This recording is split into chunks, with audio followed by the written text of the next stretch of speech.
ኤክስተርናላይዜሽን ኦፍ ዘ ሄራርኪ የሚባል አንድ መጽሐፍ አለ። እዚያ መጽሐፍ ላይ ምን የሚል መልእክት አለ? ክርስትናን የማጥፊያ ዘመቻ 10 ወጥመዶች የሚል መልእክት ተቀምጧል። ክርስትናን ከህዝቡ ኑሮ ለማውጣት ሰው ራሱን ገዝቶ ለእግዚአብሔር ተገዝቶ ሌላውን አስገዝቶ እንዳይጸድቅ የሚያስችሉ የአዲሱ ትውልድ ፍልስፍናዎች የሚሉ 10 ነጥቦች አስቀምጠዋል። እንደው እናንተ አስቡትና የትኛው ደረጃ ላይ እንዳለን ደግሞ እንድታውቁ 10ን አላብራራም፣ በቁጥር ብቻ ጠቅሳቸዋለሁ። አንደኛ በዓለም ያለ ስርዓተ ትምህርት ውስጥ ለብዙ ዘመን ይሰጥ የነበረውን እግዚአብሔርንና የጸሎት ትምህርትን ከስርዓት ውስጥ ማውጣት የመጀመሪያው ስራ ነው ይላል። ስለዚህ እግዚአብሔር በዓለማዊ ትምህርት መካከል እንዳይጠራ፣ በየትምህርት ቤቱ የእግዚአብሔር ስም እንዳይጠራ። አሁን እኛ ልጆች ሆነን አሁንም አንዳንድ ቦታ ይኖራል። መምህር ሲመጣ ሰው ይነሳና እንደምን አደራችሁ እንደምን ዋላችሁ ተማሪዎች ይባላል። ተማሪ ምን ይላል? ይቅርታ በጣም አለ። አሁን ትምህርት ቤት እንደሱ ትላላችሁ ሰጋትሉም እዚህ አሁን እንላለን ብለዋል።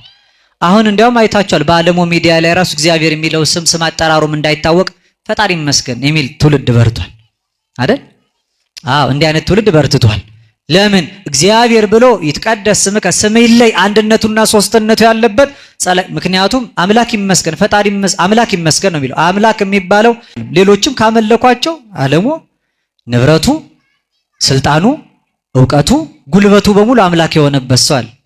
አልቦ ገብር ዘይክል ለክልያ ጋይስ ተቀነው ለሁለት ጌታ መገዛት አትችሉም። ሌሎች ጌቶች አሉ ማለት ነው ከእግዚአብሔር ውጭ። አንደኛ የእግዚአብሔርን ስም የጸሎትንና ለእግዚአብሔር የምንገዛበትን ራስ መግዣ መንገዱን በሙሉ ከሥራ ትምህርት ማውጣት። ሌላው በልጆች ላይ የወላጆችን ስልጣን መቀነስ የሚል ነው። ሁለተኛው በልጆች ላይ የወላጆችን ስልጣን መቀነስ፣ ቤተሰቦቻቸውን የማይሰሙ የሃይማኖት መሪዎቻቸውን የማይሰሙ አለቆቻቸውን የማያደምጡ እንደፈለጉ ገብተው የሚወጡ ስሜታቸውን ለማንጸባረቅ ግድ የሌላቸውን ትውልዶች ማፍራት። በሶስተኛ ደረጃ ክርስቲያናዊ የቤተሰብ መዋቅር ወይም ተፈጥሯዊ የቤተሰብን ትስስር ማጥፋት ይላል።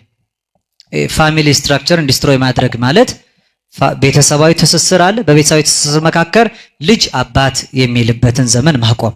አባቶችም ልጄ ብለው ተስፋ ይሄ በምዕራቡ ዓለም በጣም የሰለጠነ ነው። ምክንያቱም ሲያረጁ መንግስት ነው የሚጦራቸው። ይጦረኛል ብለው ልጅም አይወልዱ። ልጆችም ለቤተሰቦቻቸው አይገዙም። የሚቆጧቸውና የሚያዟቸው ቢሆኑ ቤተሰቦቻቸውን እስከ መክሰስ ይደርሳሉ። አራተኛ ልቅ ወሲብን ማስፋፋትና ውርጃን ህጋዊ ማድረግ ይላል። ይሄ እንደምታውቁት ነው፣ ማብራራት አይፈልግም። ስድስተኛ ግብረ ሰዶማዊነትን አማራጭ የኑሮ ዘይቤ ደግሞ ማድረግ ይላል። አሁን ታውቃላችሁ በተለያየ ቤተ እምነት ያሉት እንኳን ሳይቀር ይሄን ተቃውሞ የሚያነሱ ሰዎችን ጭምር ከቤተ እምነት እስከ ማገድ የደረሱበት ዘመን። ሰባተኛ ጥበብን ማንጋደድ፣ ከዚያ በኋላ ለነውር ስራ የከበረውን ጥበብ ማዋል ብለዋል እኚህ እናት። አሁን ታውቃላችሁ በየቦታው ያለው በጥበብ የሚታወቀው ግጥም ነውር መናገሪያ ሆኗል። ስነ ጽሁፎቻችን በሙሉ ቃል ባሳመሩ መጠን ሀፍረትን የሚገልጡ ክብራቸው በነውራቸው የሆኑ ሰዎች የሰለጠኑበት የረከሰን ነገር መናገር ሰውን የሚያስከብር የሆነበት ዘመን፣ ራስን መግዛት ሀፊረ ገጽ ኋላ ቀር መስሎ የታየበት ዘመን። ስምንተኛ ሚዲያን በመጠቀም ባዕድ ሐሳብን ማስፋፋት። ይሄ ታውቃላችሁ ምዕራቡ ዓለም ላይ ትላንትና የተነገረ ነገር ዛሬ በዙ መካከል ሰርጾ አለባበሱ፣ አካሄዱ፣ አኗኗሩ በሙሉ። ዘጠነኛ ከላይ የሰፈሩትን በህዝቡ ዘንድ ጥልቅ ተቀባይነት ያላቸውን አስተሳሰቦች የሚያንሳፍፍ እንቅስቃሴ መፍጠር። ሲማር ከነበረ መማር አይጠቅምህም ማለት በልጅነት ባለሀብት የምትሆንበት አማራጭ መንገድ አለ ማለት። ክብር የሚባለው ነውር እንደሆነ መናገር። ባህል ካለው እሴት ካለው ሃይማኖቱን የሚወድ የህዝቡን የማህበረሰብ እሴት የሚያፈቅረውን ሰው እንደኋላ ቀር ከትውልዱ ጋር የማይሄድ ከቴክኖሎጂ ጋር የማይራመድ እንደሆነ መናገር ይላል። ከዛ በአስረኛ ደረጃ ከላይ የሰፈሩትን ነጥቦች መንግስታት ተቀብለው ወደ ህግ እንዲቀይሯቸውና ቤተክርስቲያንም ደግሞ ይሄንን እንድትደግፍ ማድረግ ይላል።